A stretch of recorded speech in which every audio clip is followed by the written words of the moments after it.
পর্যায়ে আমাদের অনুষ্ঠানের মধ্যমণি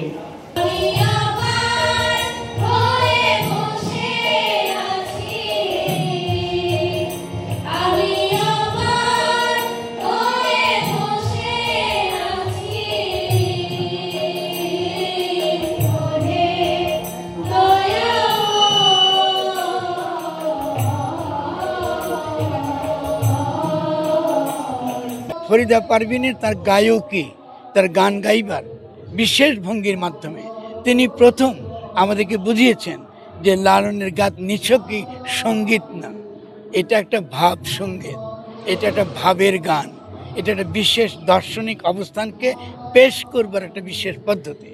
এই জন্য আমি আমার আলোচনায় উল্লেখ করেছি ফরিদা পারভিনকে যদি আপনারা শুধু একটা সঙ্গীত শিল্পী বলেন তাকে অপমান করা হয়, তার অবদান অনেক বড়। এখানে এসেছি লালন একাডেমির তরফ থেকে ফরিদা পারভিনকে স্মরণ করবার জন্য।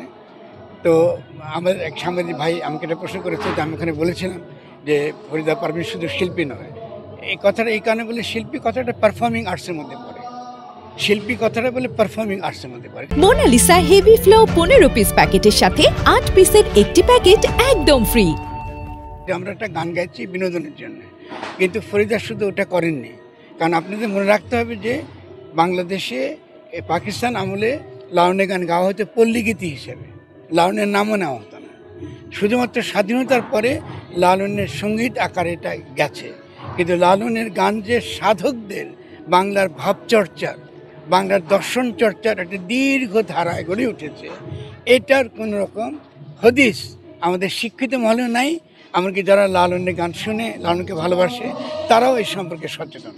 এটা খুব গুরুত্বপূর্ণ, এটা বুঝতে হবে। আমরা এটা বুঝতে পারি না যে লালন নিছকই একজন গীতিকার না, তিনি রবীন্দ্রনাথ ঠাকুর নন, তিনি একজন সাধক এবং তিনি একজন দার্শনিক। বাংলার দর্শনের ধারার মধ্যে আমরা বলি না তন্ত্র, তন্ত্রের পরে রসতত্ত্ব, রসতত্ত্বের পরে ভাব, এই তিনটা যে বিশাল বিশাল ইতিহাস, এই ইতিহাসের শীর্ষে আছেন ফকির লালন শাহ।